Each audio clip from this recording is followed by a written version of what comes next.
దేవుని ఆరాధించడానికి రాగలిగిన మనము దేవుని వాక్యము కేవలము ప్రోత్సాహకరమైన విధానంలో చదువుకోవటానికి తప్ప ఆరాధన అనేటువంటిది ఈ వారమంతట్లో నీ వ్యక్తిగత జీవితంలో దేవుడు ఏమై ఉన్నాడు అనే దాని మీద ఆరాధన యొక్క సత్యము ఆధారపడి ఉంటుంది. అన్వయింపు అనేటువంటి దేవుని వాక్యాన్ని తీసుకుని అన్వయింపు అనేటువంటిది 100కి 100 వాస్తవమైన అసలు నీ జీవితంలో దొరికినటువంటి నీ జీవితంలో జరిగినటువంటి విషయాన్ని ఆలోచన చేయాలి. అది ఎలా ఉంటుందంటే ఒక్కోసారి ఎవరినైనా భోజనానికి పిలిచినప్పుడు వాళ్ళ నాయన భోజనానికి వస్తున్నాడు అని చెప్పి 2 రోజులకు ముందే మనం అన్నీ తయారు చేసేసి వండేసి ఫ్రిడ్జ్లో పెట్టాం. తాజాగా పెట్టాలి అని ఆలోచన చేసినప్పుడు వాళ్ళు బయలుదేరిన తర్వాత వేడివేడిగా వండటానికి ఆలోచన చేస్తాం. అది వాస్తవమైనటువంటిది, ఇందులో మర్మం ఏమీ లేదు. దేవుణ్ణి ఆరాధించడానికి వచ్చినప్పుడు మనం కూడా యథార్థమైనటువంటి విధానంలో సత్యంతో కూడినదిగా ఆరాధించాలి. అంటే అసలు ఈ వారం అంతట్లో దేవుడు ఏమై ఉన్నాడు అనేటువంటిది నా అనుభవంలో మీ అనుభవాల్లో ఎరిగిన వారికి ఉన్నాడు. అది చాలా ప్రాముఖ్యమైనటువంటి. ఎందుకంటే దేవుడు చూడండి, ఉదాహరణకి మీరు ఈ వారం అంతట్లో మీ బిడ్డతో మీరు ఉన్నప్పుడు మీరు ఏంటి అనేటువంటిది మీ బిడ్డకి ఎలా తెలుస్తుందో, అలాగే దేవుడు నీ పక్షంగా నీతో పాటు ఈ వారం అంతా నడిస్తే నువ్వు ఆయనతో సహవాసం చేసినటువంటి విధానంలో ఉంటే తప్పకుండా ఆయన ఏమై ఉన్నాడు అనేటువంటి ఎరిగిన వాళ్ళంగా ఉంటుంది. దేవుని ఆరాధించడానికి వచ్చినప్పుడు ఆ సత్యాన్ని బట్టి దేవుని మనం ఆరాధించే వాళ్ళంగా ఉంటాం. ఆ ఆరాధన యందు దేవుడు ఆనందపడేవాళ్ళు. అది మన నుండి కోరుతా ఉన్నటువంటి సత్యంతో కూడినటువంటి యథార్థమైనటువంటి ఆరాధన. ఎప్పుడో 2000 సంవత్సరాల క్రితమో లేకపోతే 20 సంవత్సరాల క్రితమో 10 సంవత్సరాల క్రితమో నువ్వు రక్షించబడినటువంటి ఆ మాట తీసుకొచ్చి ప్రభువా నువ్వు నా కొరకు ప్రాణం పెట్టావు, ఏంటి ప్రాణం పెట్టాడు అన్న దానికి రుజువు ఆయన కుమారుని అర్పించాడు. అంతేనా? అది ఎప్పుడు చేశాడు? జగత్తు పునాది వేయబడక మునిపే భూమి పునాదులు వేయబడక ముందే ఆలోచన చేశాడు. అది వాస్తవమైనటువంటి రూపం దాల్చడానికి నీకు 2000 సంవత్సరమో లేకపోతే 10 సంవత్సరాల క్రితమో జరిగింది. ఆ వేట నుంచి ఈ వాటి వరకు దేవుడు ఏ ప్రేమను నువ్వు రుచించలేదా? ఏ ప్రేమను దేవుడు నీ పట్ల చూపించలేదా? ఇందాక పాడుతూ ఉన్నాం 2వ పాట. ప్రారంభం బాగానే పాడారు, చివరికి వచ్చేటప్పటికి ఎందుకు వచ్చింది రా బాబు ఈ పాట, వర్షం ఇది నీ కరోనా అన్నట్లుగా పాడారు. మీరు అలా పాడారు పాట. ఎలా ఉండాలి? ప్రభా ఈ దినం ఎంతమంది పేపర్ చూస్తే ఎంతమంది ఈ లోకాన్ని టాటా చెప్పి వెళ్ళిపోయారు. నన్ను ఈ దినం మీ ఇంటిలో విజయోత్సాహంతో ప్రవేశపెట్టావు. అది చాలదండి దేవుని ఆరాధించడానికి. చూడండి, చాలాసార్లు ఎలా ఉంటుందంటే అది బైబిల్ గ్రంథంలో కూడా ఉంది. డాక్టర్ గారు వచ్చారు, పేషెంట్లు రెడీగా ఉన్నారు, మీరు తీసుకెళ్లే పేషెంట్ లేకపోతే మీకు చాలా సీరియస్గా ఉంది, ఆయన అక్కడెక్కడో ఆగి ఎవరితోటో మాట్లాడుతూ ఆయనకి ట్రీట్మెంట్ చేస్తూ ఉంటే అక్కడ డాక్టర్ గారితో గొడవ పెట్టుకున్న వాళ్ళు చాలా ఎక్కువ మందే ఉంటారు. ముందు ఇక్కడికి రండి సార్, ముందు చూడండి తాగుబతుకులో ఉన్నాడంట. అలాగే దేవుడు నీ పక్షంగా ఎక్కడో ఉన్నారు, ఎవరో చాలా ఇదిగా ఉన్నారు, ఒకవేళ అది ఆలోచన చేసి వెంటిలేటర్ల మీద ఉన్నారు, హాస్పిటల్లో ఉన్నారు, సీరియస్గా ఉందని చెప్పి దేవుడు అక్కడే ఆగిపోతే ఇవాళ నువ్వు ఇక్కడికి వచ్చేవాడవా అంటే దేవుడు ఏం చేస్తూ ఉన్నాడు? నీ పట్ల కూడా ఎంత ప్రేమను కలుగు చేసిన వాడు, ఎంత ప్రేమను చూపిస్తుంది. ఈ సత్యాన్ని ఆలోచన చేస్తే ఆరాధన ఎలా వస్తుందంటే ఎవరు చెప్పవలసిన లేదు. మొన్న వారం కాక ముందు వారం ఆయన వాక్యాన్ని చెప్తూ రక్త నిబంధనలో ఉన్న వాళ్ళకి ఒక ఆశీర్వాదకరమైనది ఏంటంటే నువ్వు మందిరానికి రా, నువ్వు ఇలా చెయ్యి, నువ్వు ఆరాధన ఇలా చెయ్యి, నువ్వు వాక్యాన్ని ఇలా చదువుకో, ఇలాగ అన్నవైద్యం చెప్పాల్సిన అవసరం లేదండి, అక్కర్లేదండి. రక్త నిబంధనలో ఉన్న వాళ్ళ యొక్క ఎదిగినటువంటి సత్యం. ఇవాళ దేవుని సన్నిధికి వచ్చాం మనం విజయోత్సాహంతో దేవుని ఆరాధించుకుని. ఈ వారం అంతట్లో దేవుడు ఏమై ఉన్నాడు, ఎట్లాంటి కార్యాన్ని నీ పట్ల రుజువుపరిచాడు, ఆయనతో నీకున్నటువంటి సహవాసం ఏంటి, ఆఖరికి ముట్టికాయలు కూడా ముట్టిన సందర్భాలు కూడా లేవండి, తిట్టిన సందర్భాలు లేవా? అలా లేకపోతే ఆ దేవుడు మంచోడు కాదు, గుర్తించాడు. తిట్టిన సందర్భాలు ఉంటాయి, ముట్టిన సందర్భాలు ఉన్నాయి, గద్దించిన సందర్భాలు ఉన్నాయి, నీకు బుద్ధి ఉందా అన్న సందర్భాలు ఉన్నాయి, ఇవన్నీ ఉన్నాయి. అనిపించారా మీరు?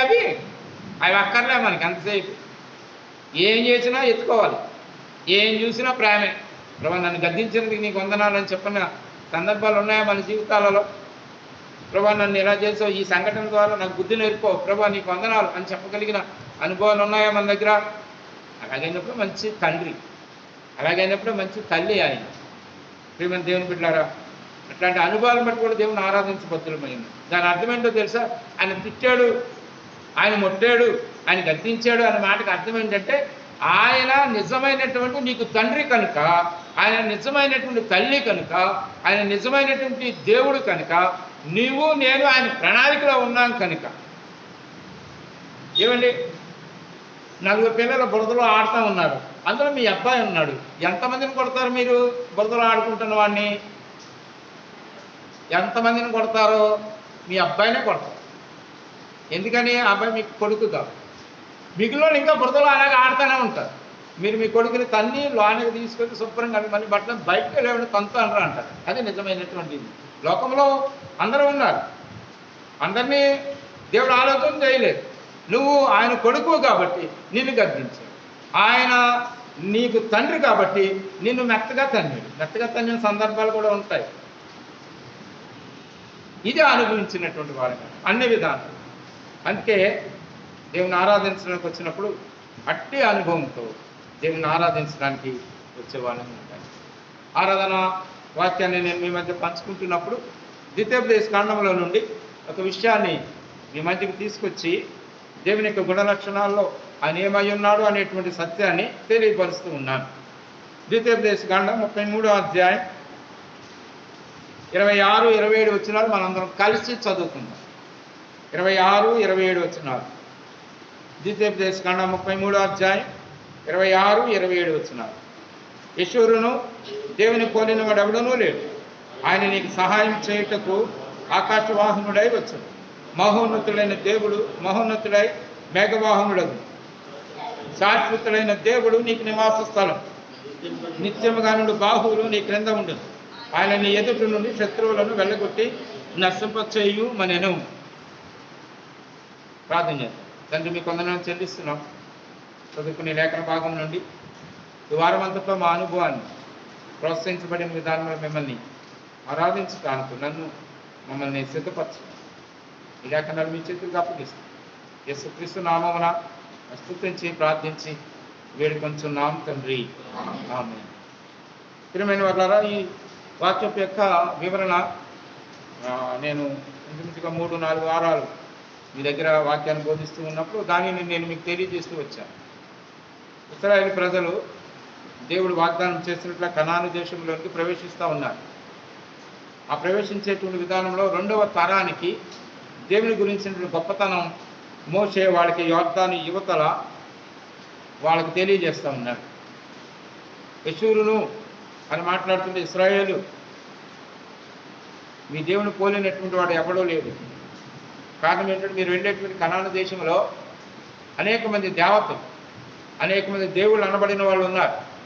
వాళ్ళెవరూ కూడా ఈ దేవునితో సాటి అయిన వాళ్ళు ఎవరూ లేరు. మీ దేవునితో పోటీకి నిలబడిన వారు ఎవ్వరూ లేరు. అసలు ఆయన వంటి వాడు ఎవరూ లేరు. కాబట్టి నువ్వు ఆ దేవుణ్ణి సేవించటంలో, దేవుణ్ణి ఆరాధించటంలో, దేవుని వెంబడించటంలో ఏమాత్రము వెనకంజ వేయద్దు. కారణం ఏంటి అంటున్నాడంటే, ఆ దేవుడు నీకు నివాస స్థలముగా ఉన్నాడు. ఏ దేవుడు అంటే శాశ్వతుడైనటువంటి దేవుడు అని చెప్పాడు. ఇవాళ మనం ఆరాధించడానికి వచ్చిన మనం ఆ దేవుడు ఎటువంటి వాడుగా ఉన్నారు అంటే శాశ్వతమైనటువంటి దేవుడు ఆయన. కాబట్టి శాశ్వతమైనటువంటి దేవుడు ఏ కార్యం చేసినా శాశ్వతంగానే ఉంటుంది. ఏ కార్యం చేసినా శాశ్వతంగానే ఉంటుంది. ఏమి ఇచ్చినా అది శాశ్వతమైనదిగానే ఉంటుంది. ఏమి చేసినా అది శాశ్వతమైనటువంటిదిగానే ఉంటుంది.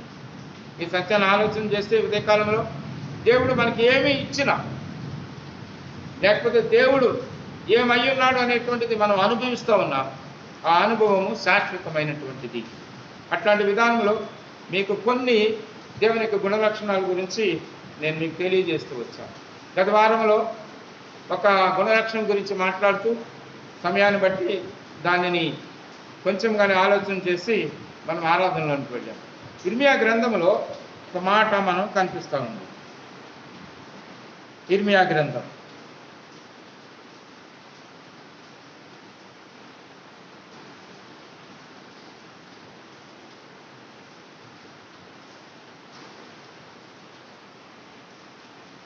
ఇర్మియా గ్రంథం 33వ అధ్యాయం. ఇర్మియా గ్రంథం 33వ అధ్యాయం.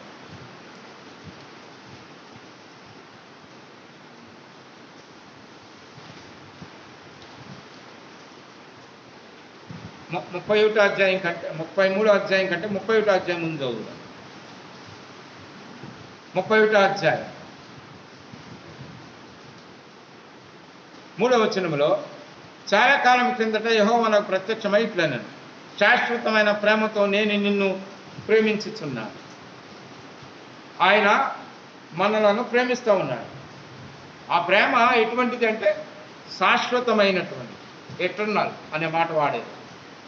అంటే దానికి ముగింపు అంటూ ఉండదు, దానికి వెలిసిపోవటం, ఫేడింగ్ అనేటువంటిది ఉండదు, అది ఆగిపోవటం అనేటువంటిది ఉండదు, అది విరిగిపోవటం అంటూ ఉండదు. మార్పు లేనటువంటిది, మారనటువంటిది, విరిగిపోనటువంటిది, ఆగిపోనటువంటిది దేవుని ప్రేమ.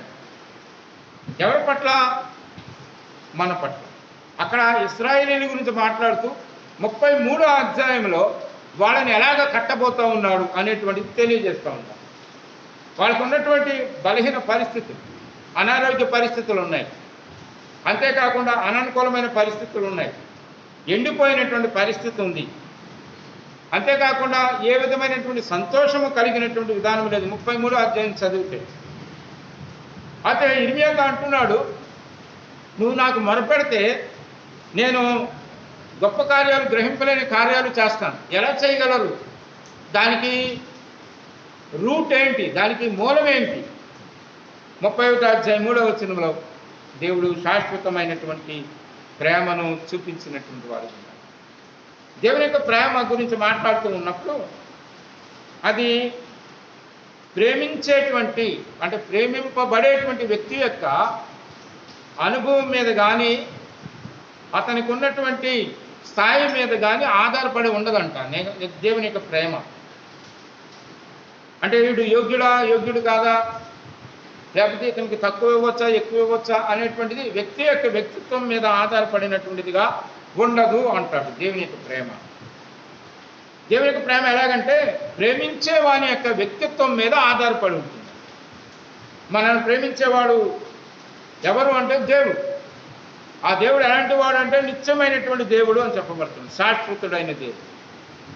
అందుని బట్టి దేవుని యొక్క ప్రేమ కూడా ఎలా ఉంటుంది అంటే శాశ్వతమైనదిగా ఉంటుంది. ఆ శాశ్వతమైన ప్రేమ ఎలా అది రుజువుపరుస్తూ వచ్చింది అనేటువంటిది మనం గత వారంలో ఆలోచన చేస్తూ 2 విషయాల గురించి మనం ఆలోచన చేస్తాం. ఆ దేవుని యొక్క శాశ్వతమైన ప్రేమ భూమి మీద నువ్వు తక్కువ వాడుగా ఉన్నా, భూమి మీద ఎన్నిక లేని వాడుగా ఉన్నా, భూమి మీద దేవునికి వ్యతిరేకమైన వాడుగా ఉన్నా, దేవుడు ఏం చేశాడో తెలుసండి, నిన్ను నన్ను ప్రేమించిన వాడు ఉన్నాడు. ఇశ్రాయేలీయులను ఎలాగైతే ప్రేమించాడు, వాళ్ళు అనుకున్నారు దేవుడు మమ్మల్ని ప్రేమిస్తున్నాడు, దేవుడు మమ్మల్ని ప్రేమిస్తున్నాడు అంటే దానికి ఏంటో తెలుసా, మేము ఒక స్థాయి కలిగిన వాళ్ళంగా ఉన్నాం అని అనుకున్నారు వాళ్ళు. దేవుడు వాళ్ళకి తెలియజేశాడు, దేవుడు మిమ్మల్ని భూమి మీద ఉన్నటువంటి వాళ్ళందరికంటే ఎక్కువగా ఎంచి తనకు స్వకీయ సంపాద్యంగా చేసుకున్నాడు. కారణం ఏంటంటే దేవుడు మిమ్మల్ని ప్రేమించాడు. అయితే దేవుడు మిమ్మల్ని ప్రేమించడానికి గల కారణం భూమి మీద ఉన్నటువంటి జనాంగాలు అందరికంటే ఎక్కువ అని అనుకున్నా అన్నాడు.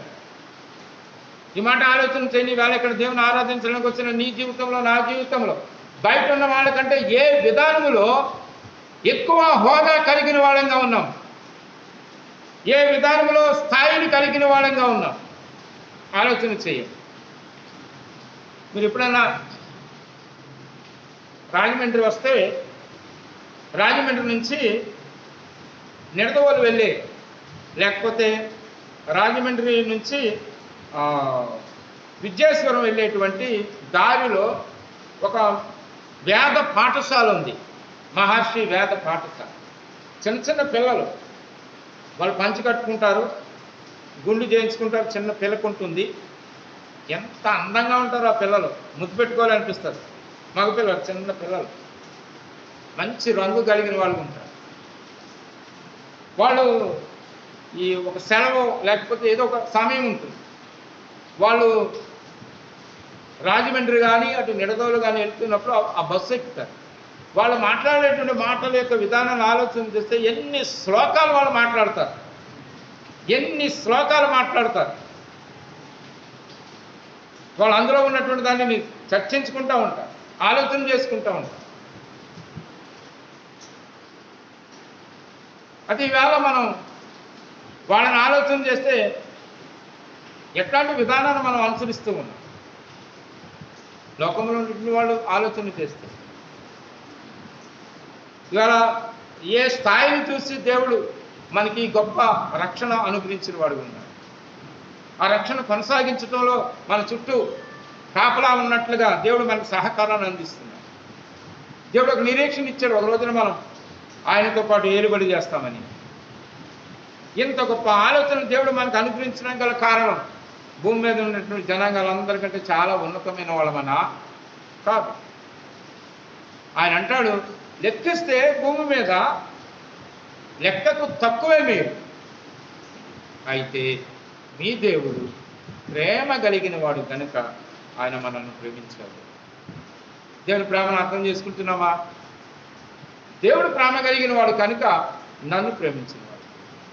ఆ ప్రేమ పంచి ఇచ్చేటువంటి విధానంలో ఆ జాబితాలో నన్ను కూడా చేర్చాడు. అందు గురించి ఈ ప్రేమ నేను అనుభవిస్తా ఉన్నాను. రెండవది మనం ఆలోచన చేసాం, బాలాకు బిలామును పిలిచి ఇశ్రాయేలు జనాంగాన్ని శపించండి అన్నాడు. శపించడానికి కొండెక్కి ఆలోచన చేస్తే కిందకు వచ్చి అంటాడు, దేవుడే వాళ్ళని శపించలేదే, నేనేమని శపించాను. అక్కడ మనం సంఖ్యాకాండంలో చదువుతూ ఉన్నాం, డబ్బులిచ్చి నిన్ను శపించడానికి ఆలోచన చేసినప్పుడు ఆ శాపాన్ని నేను ఆశీర్వాదంగా మార్చాను. ఎందువల్ల తెలుసా? నేను నిన్ను ప్రేమిస్తున్నాను కనుక. ఇవాళ ప్రియమైనటువంటి దేవుని బిడ్డలారా, ఎన్నో పరిస్థితులు మనల్ని చుట్టుకొని ఏ రీతిగానైనా మనలను శాపగ్రస్తులుగా చేయాలని ఆలోచన చేస్తూ ఉన్నటువంటి ప్రతి శత్రువు నుండి వచ్చే ప్రతి పరిస్థితి దేవుడు మనకి ఎలా చేస్తూ ఉన్నాడు? మేలుకరంగా మలుస్తూ ఉన్నాడు. కారణం ఏంటి? ఆయన మనల్ని ప్రేమిస్తూ ఉన్నాడు. ఇదినాన మనం ఆలోచన చేస్తే యెషయా గ్రంథంలో ఒక మాట ఉంది, 38వ అధ్యాయం. యెషయా గ్రంథం 38వ అధ్యాయం.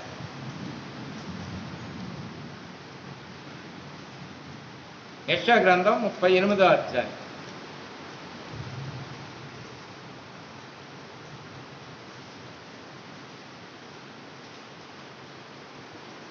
ఇర్మియా జీవితంలో జరిగినటువంటి దానిని బట్టి హిజ్కియా మాట్లాడుతూ ఉన్నాడు. 38వ అధ్యాయం 17వ వచనం. మికుటమైన ఆయాసము నాకు నెమ్మది కలుగుటకు కారణమాయను, నీ ప్రేమ చేత నా ప్రాణమును నాశనమని గోతులో నుండి విడిపించితివి, నీ వీపు వెనుక తట్టు నా పాపములన్నీ నీవు పారవేసితివి. హిజ్కియా అంటున్నాడు, నాశనకరమైనటువంటి గోతులో ఉంది నా ప్రాణం. ఆ నాశనకరమైనటువంటి గోతులో నుండి నన్ను విడిపించాడు. ఎలా విడిపించాడు? విడిపించడానికి గల కారణం ఏంటి? ఆయన ప్రేమ చేత. దేవుడు మనల్ని ప్రేమిస్తున్నాడు కనుక నాశనం అనేటువంటి గోతిలో నుండి మన ప్రాణాన్ని విమోచించాడు. మన ప్రాణాన్ని విమోచించాడు. ఆ నాశనమైన గోతిలో నుండి నా ప్రాణాన్ని విమోచించాలి అంటే నా ప్రాణమునకు చెల్లించవలసిన క్రయధనము బహు గొప్పది, అది అలాగే ఉండాలి. ఇవాళ దేవుడు ఆ ప్రాణాన్ని నాశనమైన గోతుల నుండి విడిపించాడు కనుక నా పాపాలన్నీ కూడా ఆయన వీపు వెనుక పారవేశాడు కనుక నాకేమిచ్చాడు అంటే స్వేచ్ఛనిచ్చాడు, స్వతంత్రతనిచ్చాడు, జీవాన్ని ఇచ్చాడు. ఇవాళ ఆలోచన చేస్తే దేవుని ఆరాధించకుండా ఎట్లా ఉండగా ఈ వారమంతట్లో నాశనకరమైన గోతుల నుండి నిన్ను విడిపించాడు కనుక దేవుని దగ్గర జీవంతో కనిపించేటువంటి భాగ్యాన్ని ఇచ్చాడు. ఎప్పుడైనా ఆలోచన చేశారా? ఉదయకాలం లేచి ఆయన పాదం దగ్గర సాగిలు పడుతున్నప్పుడు, ప్రభా నువ్వు నాకు ఈ జీవాన్ని ఇచ్చావు, నీకు వందనాలు అయ్యావు. రాత్రి గోతులోకి వెళ్ళిపోవలసిన నా ప్రాణాన్ని విమోచించావు, తీర్పు గ్రంథంలో వచ్చి నా ప్రాణాన్ని విమోచించావు. ఇవాళ స్వేచ్ఛగా స్వతంత్రతగా నీ దగ్గరికి రావటానికి ఉదయకాలం నాకు ఇచ్చిన జీవాన్ని బట్టి ఈ కొందరు. దాని వెనక ఏముంది? ప్రేమ ఉంది. ఆ ప్రేమ ఎప్పటి వరకు ఉంటుంది? శాశ్వత కాలము ఉంటుంది. ఎందుకని? ఆయన నీ మీద నా మీద చూపించే ప్రేమ శాశ్వతమైన ప్రేమ. ఆ శాశ్వతమైన ప్రేమను చూపించడం గల కారణం ఏమిటి? ఆయన శాశ్వతమైనటువంటి దేవుడు. రోమీయులకు రాసిన పత్రిక 5వ అధ్యాయం. రోమీయులకు రాసిన పత్రిక 5వ అధ్యాయం.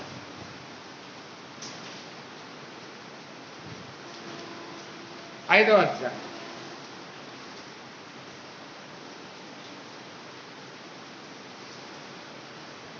రోమీయులకు రాసిన పత్రిక 5వ అధ్యాయం. అపొస్తలుడు పౌలు అంటున్నాడు, 5వ అధ్యాయం 8వ వచనములో, అయితే దేవుడు మన ఎడల తన ప్రేమను వెల్లడిపరుచుచున్నాడు. ఎట్లనగా మనం ఇంకా పాపులమై ఉండగానే క్రీస్తు మన కొరకు చనిపోయాను.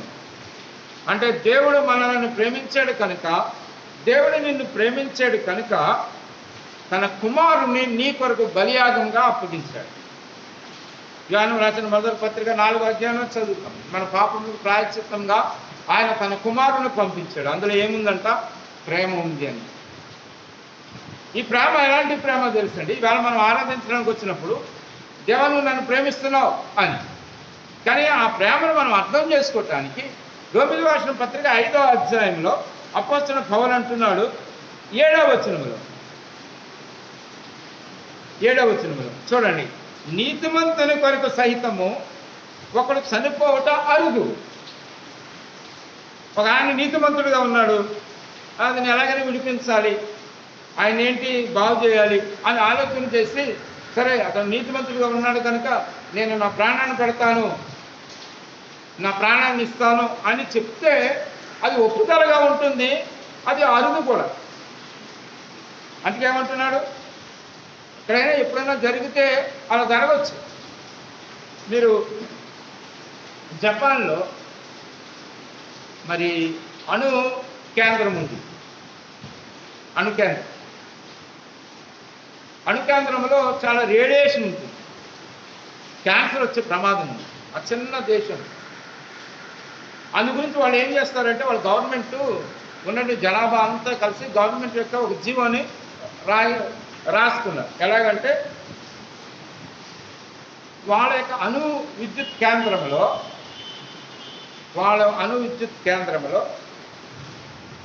యవనస్తులను పంపించారు. అంటే ఇంచుమించుగా 35-40 లోపు ఉన్నటువంటి వాళ్ళకు అందులో ఎట్టి పరిస్థితుల్లోనూ ఎంట్రన్స్ ఇవ్వరంట. 50 సంవత్సరాల వయసు నుండి ఉన్న వాళ్ళు అందులో పనిచేస్తారు. అందులో పనిచేసే వాళ్ళకి ఆ రేడియేషన్ వలన వచ్చేటువంటి జబ్బు 15 సంవత్సరాల తర్వాత అటాక్ అవుతుందంట. 20 సంవత్సరాలకి చనిపోతారు. అందుగురించి వాళ్ళు ఏం చేస్తారు? 50 సంవత్సరాల వయసు, 45-50 సంవత్సరాలు ఉన్న వయసు కలిగిన వాళ్ళు వెళ్తారట అందులోకి. వాళ్ళు 15 సంవత్సరాలు పనిచేసిన తర్వాత వాళ్లకు ఇవ్వబడినటువంటి ఆ సమయంలో అటాక్ అయిన తర్వాత 5 సంవత్సరాలకు వాళ్ళు చనిపోతారు. 20 సంవత్సరాలు వాళ్ళు అందులో పనిచేస్తారు. వాళ్ళకు పుట్టిన పిల్లలు ఉంటారు కదా, వాళ్ళు ఆ 35-40 సంవత్సరాలు కుటుంబాన్ని ఆలోచన చేస్తూ, కుటుంబంలో కలిసి సహవాసం చేస్తూ, మళ్ళీ వాళ్ళకి 45-50 సంవత్సరాలు వచ్చిన తర్వాత వాళ్ళు వస్తారు. ఎందుకు అలా చేస్తున్నారంటే మా యవనస్తులను, మా యవన సంతతిని మేము కాపాడుకోవటానికి అని అలా వాళ్ళు ప్రాణం పెడుతున్నారు. వాళ్ళు అలాంటి ఉద్దేశంతో దేవుడు నీ పట్ల ప్రాణం పెడితే అలాగే వాళ్ళు చేస్తే రైట్, నిజమే, మంచిదే అని అనుకోవచ్చు. ఆ తర్వాత వచ్చినప్పుడు అంటున్నాడు భాగంలో, మంచివాని కొరకు ఎవడైనాను ఒకవేళ తెగింపవచ్చు. అది మంచోడండి, నేను ప్రాణం పెడతానని తెగించవచ్చు ప్రాణాన్ని. కానీ ఎవరి కొరకు ప్రాణం పెట్టించాడు? పాపులుగా ఉన్న మనం, బలహీనులుగా ఉన్న మనం, భక్తిహీనులుగా ఉన్న మనం, శత్రువులుగా ఉన్న మనకి దేవుడు ప్రేమను చూపించాడు. ఆ ప్రేమ అద్భుతకరమైనటువంటి శాశ్వతమైన అగాపే ప్రేమ. అగాపే ప్రేమ. మనం ఏ ప్రేమ ప్రేమిస్తాం? ఇది అయిపోయిన తర్వాత ఇక్కడ ఉంది దేవా నువ్వు అలాగే ఇలాగా బయటకు వెళ్ళిన తర్వాత తప్పతగలైపోయింది. ఏం ప్రేమిస్తున్నావు నువ్వు? నీ పట్ల శత్రువైనా, పాపివైనా, బలహీనుడివైనా, యోగ్యత లేనటువంటి నిన్ను ఆ ప్రేమతో ప్రేమిస్తే నువ్వేం ప్రేమిస్తున్నావు? నీ ప్రేమ అంతా కూడా ఇచ్చిపుచ్చుకునే దాంట్లో ఉంటుంది. ఏమి ఇచ్చావు నువ్వు నాకు అని అడుగు. మంచోడువా, నీ కొరకు ప్రాణం పెట్టాడంటే నేను మంచోడు కాబట్టి ప్రాణం పెట్టాను. ఒకవేళ నీతిమంతుడువా, నీతిమంతుడిని కనుక ప్రాణం పెట్టావు. ఏముంది నువ్వు నీ దగ్గర, ఏముంది నా దగ్గర? ఆ ప్రేమను గుర్తించావా? ఆ ప్రేమను గుర్తించకపోతే నీ ఆరాధన ఆ ప్రేమతో ఉన్నటువంటి ఎలా ఉంటుందో తెలుసా? కోరేదిగా ఉంటుంది. ఏమి దేవుని ప్రేమించలేవు. ఆ ప్రేమ క్రియాపూర్వకంగా ఉండదు. నలుగురితోటి దేవా అంటాం. ఆ ప్రేమ నువ్వు అనుభవిస్తే నీ బ్రతుకు నా బ్రతుకు సరిపోదు. అది దేవుని యొక్క ప్రేమ అంటే. ఇశ్రాయేలు ప్రజలు చూపించిన ఆ ప్రేమ దేవుని మన పట్ల కూడా చూపించిన వాడు. ఎఫెసీయులకు రాసిన పత్రిక 2వ అధ్యాయం. ఎఫెసీయులకు రాసిన పత్రిక 2వ అధ్యాయం. 2వ అధ్యాయం 4వ వచనంలో ఒక మాట 3 నేను చదివితే, వారితో కలిసి మనమందరము శరీరం ఎక్కువ మనసు ఎక్కువ కోరికలు నెరవేర్చుకొంచు మన శరీరాశలను అనుసరించి మునుపు ప్రవర్తించుచు కడమ వారి వలనే స్వభావ సిద్ధముగా దైవోగ్రతకు పాత్రులమైంటిమి. ఇప్పుడు చదువుదాం. అయినను, ఈ మాట యొక్క విలువ ఎంత గంభీరమైనదో. అయినను అంటే అలా ఉన్నప్పటికీ కూడా ఏం చేస్తా ఉన్నాడంట? దేవుడు కరుణా సంపన్నుడయింది మనము మన అపరాధముల చేత సత్యనుమానమై ఉండినప్పుడు సహితం మనం ఎడల చూపిన మన మహాప్రేమ చేత మనలను క్రీస్తుతో కూడా బ్రతికించాం. చూడండి, ఆ మాట చదివితే మనం అసలు దేవుని ప్రేమను ఆలోచన చేసినప్పుడు ఎంత అనుభవించామనేది అర్థం. ఏంటంటే తన మహాప్రేమను చూపించాడు. ఆయన ఒకవేళ ఎలాగనుకున్నాం, దేవుడు మహాప్రేమను చూపిస్తున్నాడు. గబ్రియేలు దేవదూతో లేకపోతే ఇంకొక దేవదూతో ఆయన దగ్గర నిలబడి, ఏంటంటే డానియేలుకి మీ ప్రేమ చూపిస్తున్నారు అంటే, అవును నేను చూపిస్తున్నాను. వాడు శరీర సంబంధం అండి. ఓకే, కోరికలను మనసు యొక్క కోరికలను నెరవేర్చుకునేవాడండి. రైట్, అవును. అంతేకాకుండా మీ కోపానికి కింద ఉన్నాడండి. అవును, కోపిస్తున్నాను. వాడు పాపంలో చచ్చిన వాడుగా ఉన్నాడండి. అవును.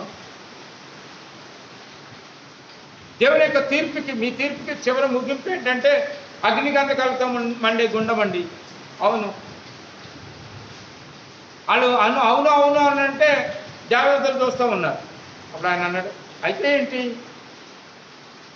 ఏంటి నా మీద అన్ని ఆరోపణలు చెప్పినటువంటి వాళ్ళకి దేవుడు అడిగిన ప్రశ్నకు వాళ్ళ దగ్గర జవాబులు అయితే ఏంటి అంటే వాళ్ళు ఇచ్చే సమాధానం ఏంటంటే నిత్య నరకానికేనండి వీడు. ఆయన అంటున్నాడు, నేను నా మహాప్రేమను చూపిస్తున్నాను. ఆయన ఏం చేశాడు? ఆయన వాటన్నిటి నుండి దేవుడు నన్ను బయటకు తీశాడు. ఎక్కడ ఆలోచన చేశాను, ఏమి ఇవ్వవసరం లేదండి.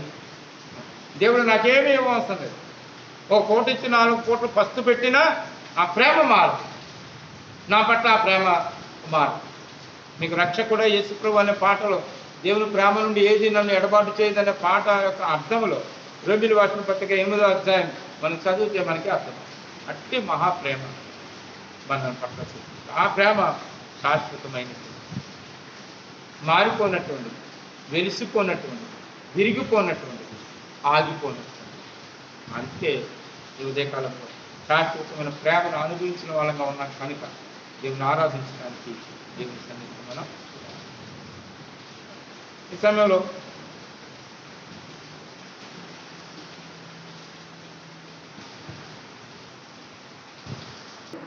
భూమ్యాకాశ గావించిన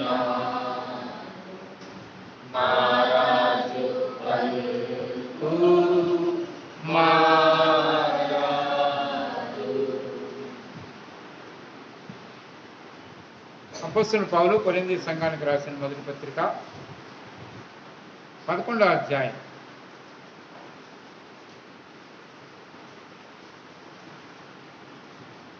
మొదటి పత్రిక కొరింథీయులకు రాసిన మొదటి పత్రిక 11వ అధ్యాయం 23, 24, 25 వచనాలు మనందరం కలిసి చదువు. 23, 24, 25. నేను మీకు అప్పగించిన దానిని ప్రభువు వలన పొందితిని. ప్రభువైన యేసు తను అప్పగింపబడిన రాత్రి ఒక రొట్టెను ఎత్తుకుని కృతజ్ఞతాస్తుతులు చెల్లించి దానిని విరిచి, ఇది మీ కొరకైన నా శరీరం, నన్ను జ్ఞాపకం చేసుకుంటకై దీనిని చేయడించింది. ఆ ప్రకారం నేను భోజనమైన పిమ్మట ఆయన పాత్రను ఎత్తుకుని, ఈ పాత్ర నా రక్తం వలన కృతజ్ఞతను దీనిలో ఈ ప్రాంగణంగా జ్ఞాపకం చేసుకుంటకై దీనిని చేయడించింది. ప్రార్థన. తండ్రి, మీ వందనాలు చెల్లిస్తా ఉన్నాం.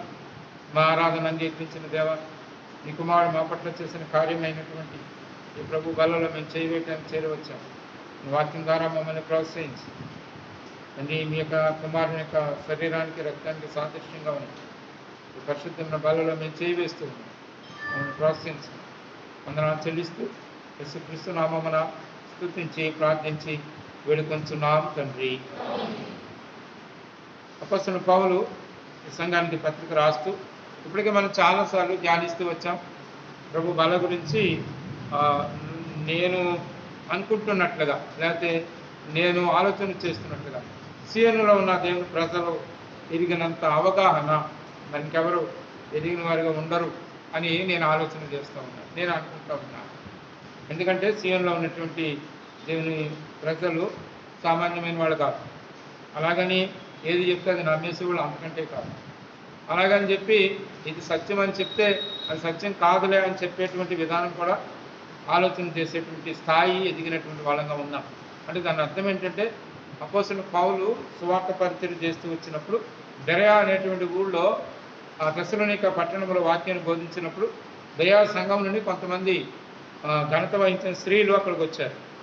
వాళ్ళ పౌలు శీల చెప్పిన వాక్యాలను ఆలోచన చేసి అలాగ ఉన్నాదో లేదా అనేటువంటిది ఆలోచన చేసి అవి తర్కించారని, పరిశోధించారని చెప్పబడతారు.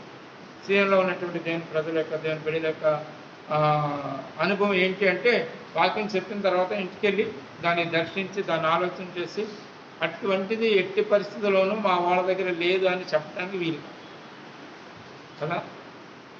ఈనాడు ఎప్పుడు సహోదరుల దగ్గర నుంచి ఏమయ్యా నువ్వు ఇంతకాలం ఇది బాధ చేస్తున్నావు, దాని సంగతి ఏంటి అని అడిగిన వాళ్ళు ఒక్కళ్ళు కూడా లేదు. అంటే దాని అర్థం ఏంటి? దాని అర్థం ఏంటి?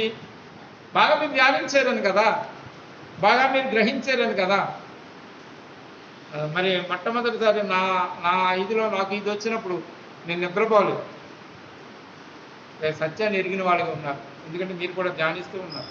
అది అందుగురించి నేను మిమ్మల్ని మెచ్చుకుంటాను. అయితే అన్ని విషయాలు అలా మెచ్చుకోవటానికి వీలుండదు, అదొకటి కూడా గుర్తించాలి. వాక్యం విన్న తర్వాత ఇంటికి వెళ్ళినారు ఆలోచన చేయాలి.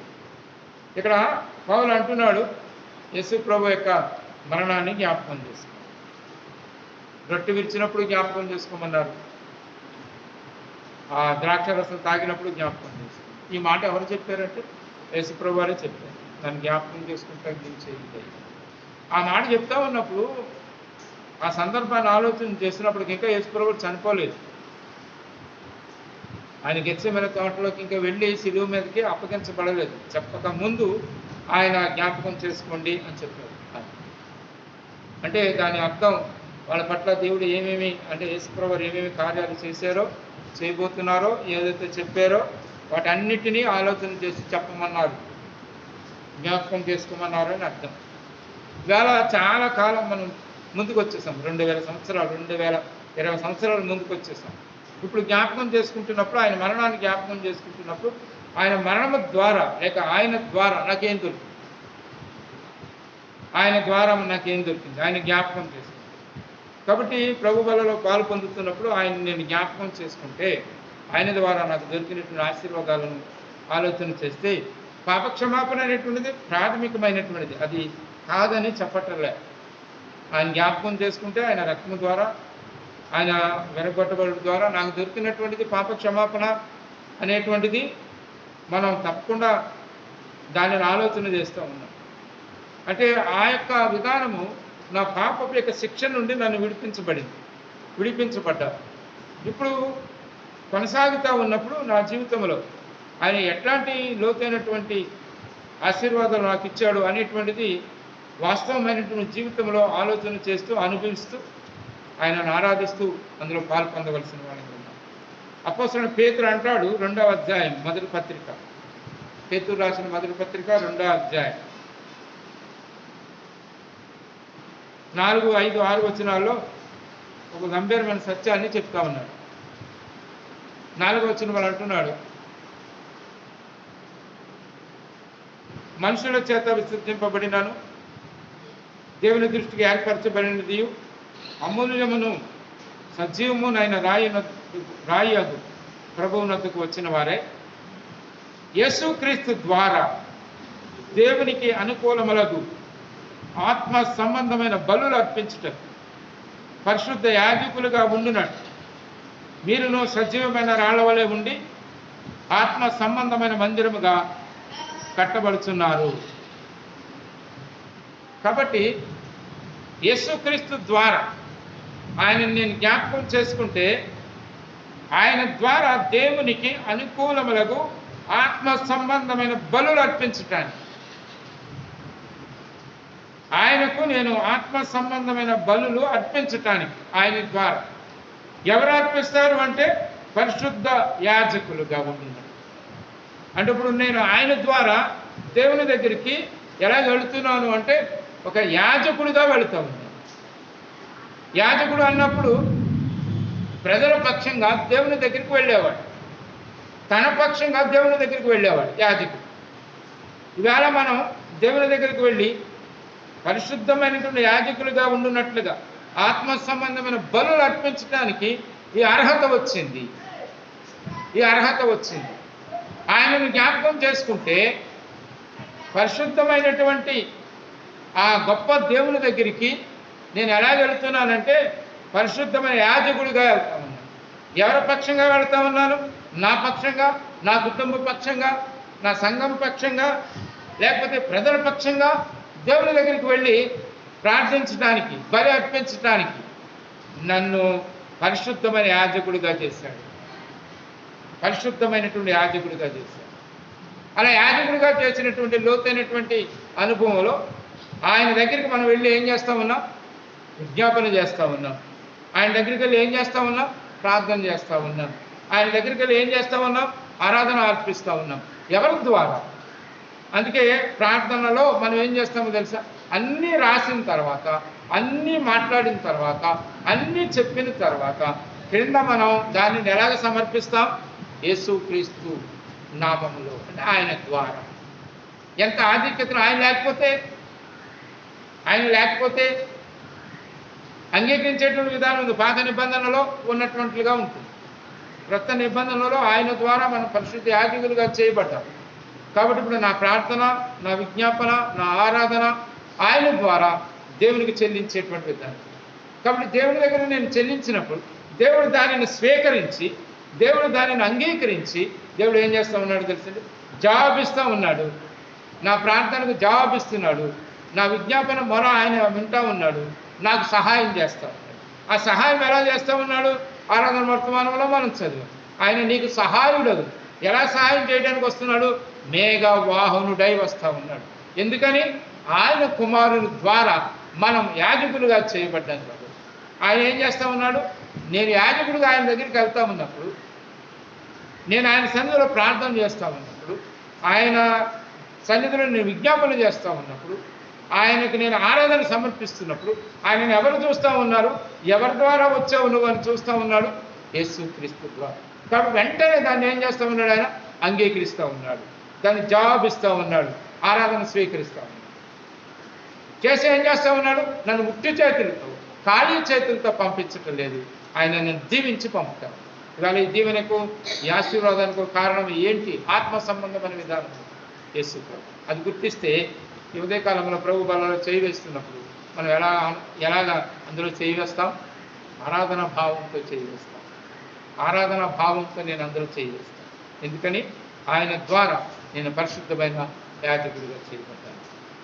ఈ సత్యాన్ని ఆలోచన చేస్తే ప్రభు బల్లలో ఎంత ఆనందం, ఎంత సంతోషం ఆయన ఒకసారి జ్ఞాపకం చేసి అట్టి విధానంలో ప్రభు బల్లలో మనం చేయాలి. మోకరించండి. మీకు తెలియచెప్పాం. మీరు మోకరించిన తర్వాత ప్రార్థన చేయకముందు ఎవరైతే సిద్ధంగా ఉన్నారో వారి గురించి మాట్లాడినప్పుడు మీరు చెయ్యి పైకెత్తితే సహోదరులు మీ దగ్గరికి శానిటైజర్ తీసుకొస్తారు.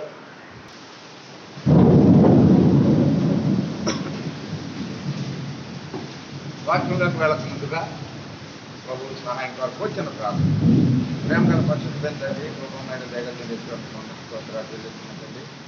సమయంలో ప్రభా మరి ఎన్నికలేని నాకు ప్రభా మరి మీ యొక్క పరిశుద్ధమైన లేఖన భాగాలను వివరించడానికి మీరు నాకు అనిపిస్తుంది గొప్ప భాగ్యాన్ని బట్టి మీకు ఉన్నాను. నిజానికి ఈ పరిచయం చేయడానికి ఏమాత్రం యోచించలేని వాడిని. కేవలం నీ దయ చొప్పున మీరు నాకు దయచేసి అందుని బట్టి మీకు వందనాలు చెల్లిస్తూ ముఖ్యంగా ఈ వాక్యం ద్వారా మాతో మాట్లాడు వందనాలు చెల్లిస్తూ మహిమా గంట ప్రభావాలు మీకు వారు మా ప్రభును రక్షణ దేశం బట్టి ప్రార్థించి వేడుకుంటున్నాం తండ్రి. ఆమె సమయంలో మనకి దేవుడు ఏదైనా వాక్యాన్ని ఇచ్చేటప్పుడు దాన్ని రూఢీపరచడానికి మరి కొన్ని పాటల ద్వారా లేకపోతే కొంత ఆరాధ వర్తమానంలోని అలాంటి బల వర్తమానం ద్వారా మరి మనల్ని ఈ వాక్యం నిర్ధారణ అనేది జరుగుతూ ఉంటుంది. ఒకవేళ జరగచ్చు, ఒకసారి జరగకపోవచ్చు, అంత మాత్రంగా. నేను లోనకు వచ్చేటప్పుడు యాకోబు దేవుడు ఆపద కాలం అనే పాట పాడుతున్నాను. నేను లోనకి రాగానే అప్పుడే అనుకున్నాను, దేవుడు నా వర్తమానానికి దేవుడు బలపరిచేది. మీరు విన్నారండి, ముందు వచ్చిన వాళ్ళు తెలిసారు, ఆ పాట పాడారు కదండి. యాకోబు దేవుడు ఆపద కాలం అని నా భాగం యాకోబు రాసిన పత్రిక 1వ అధ్యాయం 23.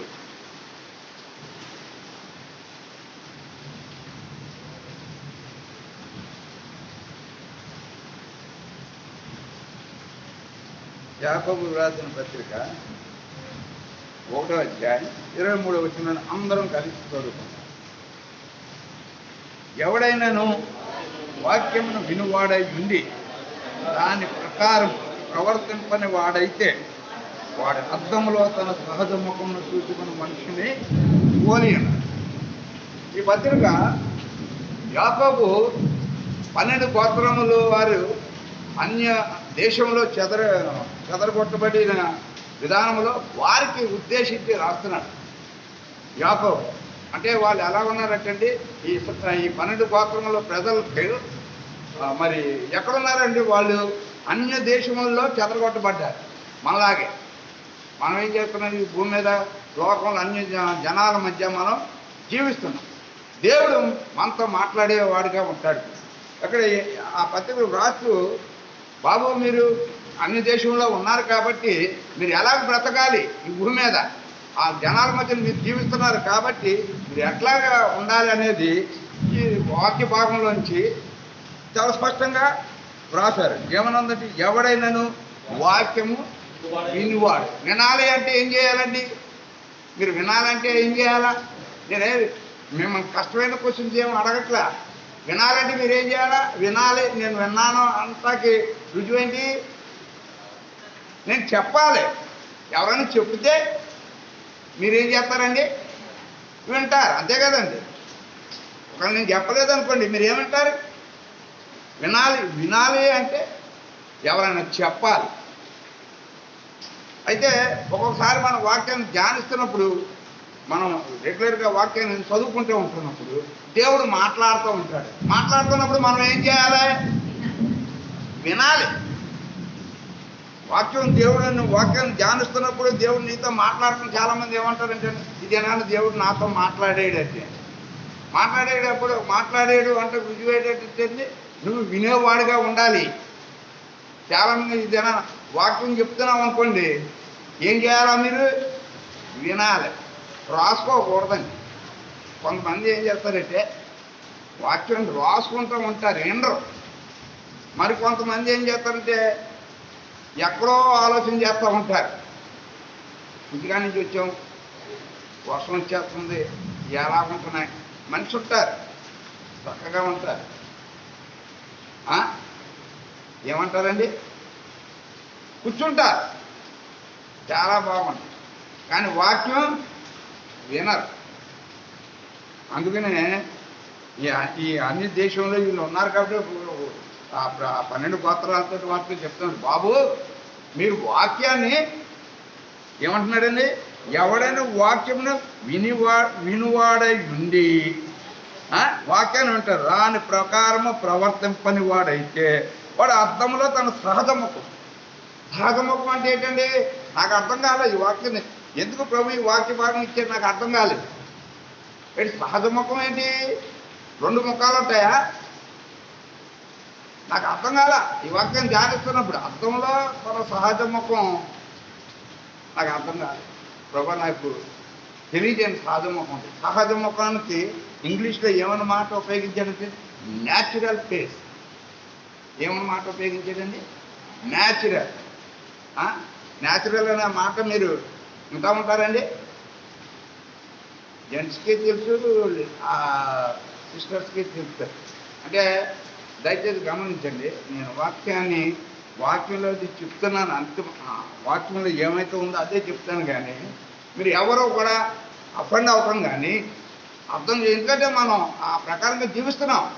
ఎక్కడున్నా ఉంటే లోకంలో ఉంటున్నాం. కొన్ని పరిస్థితులు మన జీవితాల్లో సంభవిస్తూ ఉంటాయి. దాన్ని మీరు ఇదేంటి ఎలా బోధ చేసాడు, ఎలా చెప్పాడు అని అర్థాలు మీరు తీసుకోవాలి.